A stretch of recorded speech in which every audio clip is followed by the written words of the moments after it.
Pemirsa, Majelis Kehormatan Mahkamah Konstitusi akan segera memutus perkara dugaan pelanggaran etik yang dilakukan oleh Hakim Mahkamah Konstitusi.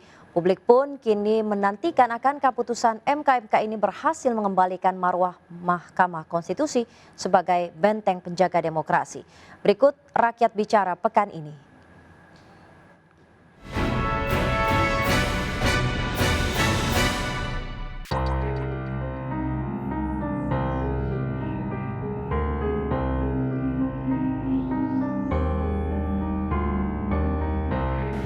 Pemirsa, Majelis Kehormatan Mahkamah Konstitusi akan segera memutus terkait dugaan pelanggaran kode etik yang dilakukan Hakim MK. Buntut keputusan batas usia calon presiden dan wakil presiden yang diketok sebelum pendaftaran pasangan capres-cawapres ke KPU. Dampak keputusan ini, publik pun mempertanyakan independensi para Hakim Mahkamah Konstitusi. Lantas, masihkah publik menaruh harapan pada Majelis Kehormatan MK?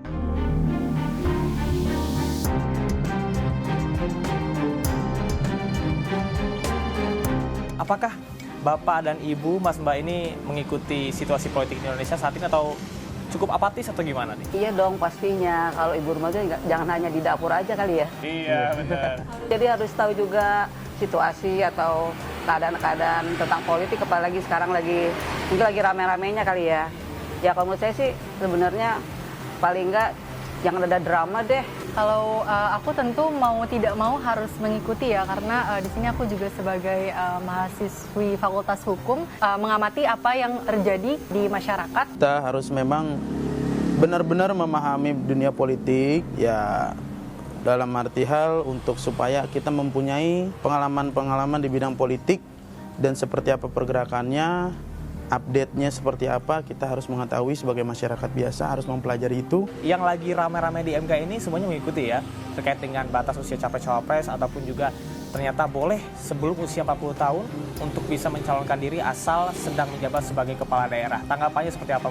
Kita ini Indonesia paling sering yang namanya aturan itu dengan gampang dirubah dan disesuaikan dengan kebutuhannya masing-masing. Jadi kan kalau kayak gini kesannya kayak yang tadi kakak bilang gitu loh, ada yang abang juga bilang kayak kekeluargaan gitu loh, jadi kayak mahkamah keluarga.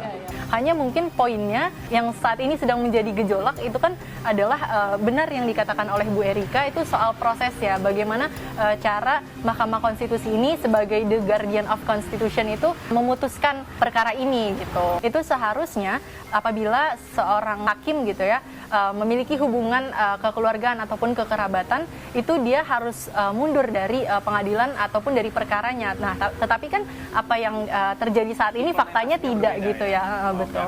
Itu apakah Mahkamah Konstitusi terlihat seperti memihak kepada salah satu paslon atau seperti apa? Ya. Apa yang saat ini masyarakat lihat, apa yang saat ini masyarakat dengar informasinya bahwa ya seperti itu, bahwa memihak kepada salah satu paslon gitu. Karena secara tidak langsung tidak bisa dipungkiri bahwa Mas Gibran ini adalah anak dari presiden kita gitu loh.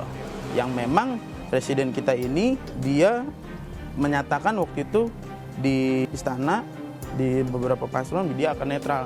Tapi kan nyatanya di lapangan masyarakat melihatnya berbeda, bahwa ini akan ada keberpihakan kepada salah satu paslon. Dengan adanya ini kan gejolak di masyarakat luar biasa gitu. Berarti ada yang nggak beres. Ini kalau kita kaitkan dengan pemilu nih, apakah yakin Mas pemilu ini akan berjalan dengan jujur dan adil kalau misalnya kita lihat prosesnya sekarang gitu? Kita sebagai masyarakat menginginkan jalannya Pilpres ini dengan jujur dan adil gitu.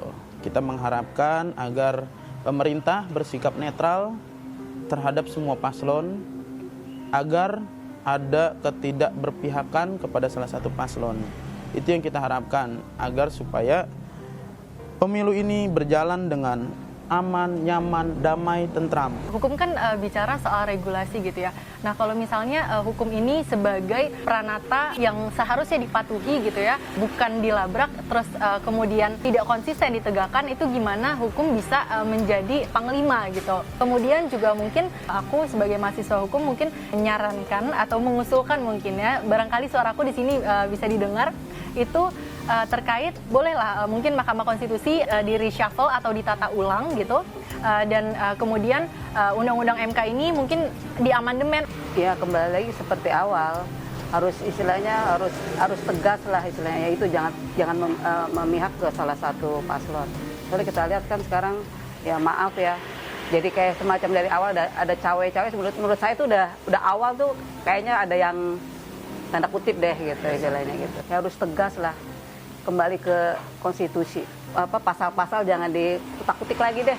Netralitas pemerintah saat ini benar-benar dipertaruhkan gitu loh kalau menurut saya. Yang mana apabila pemerintah cawe-cawe gitu loh kepada salah satu paslon, itu akan membuat dampak negatif dan citra buruk bagi bangsa Indonesia itu sendiri gitu loh. Mudah-mudahan harapan bersama bahwa Pilpres 2024 ini berjalan dengan lancar. Amin, Terima kasih, amin. Mas. Amin. Mbak. Makasih banyak Kak. Tak bisa dipungkiri, dampak dari keputusan MK yang meloloskan syarat batas usia capres-cawapres membuat kepercayaan publik terhadap Mahkamah Konstitusi pun merosot. Hasil survei terbaru LSI menunjukkan bahwa mayoritas warga ini menilai keputusan MK yang memberikan jalan pada Gibran Raka Buming Raka mementingkan kepentingan Presiden Joko Widodo sangatlah tidak adil. Bahkan lebih dari 50% warga yang mengetahui Ketua MK Anwar Usman adalah adik ipar dari Jokowi menilai bahwa putusan MK meloloskan syarat batas usia capres-cawapres tidaklah adil dan mencederai demokrasi. Dari situasi sesuai dengan undang-undang itu belum bisa, ya belum bisa. Karena apa? Karena seolah-olah seperti dipaksakan untuk menaik ke atas, ya kan? Kita lihat secara umum, ya itu tidak sesuai dengan aturan, dengan undang-undang yang ada. Ya, kalau menurut saya memang nggak boleh juga sih, karena ini udah mencangkup masalah dari tingkat kekeluargaan. Jadi kalau bisa semua itu harus berjalan dengan semuanya harus netral, tidak boleh ada kekeluargaan lah istilahnya gitu.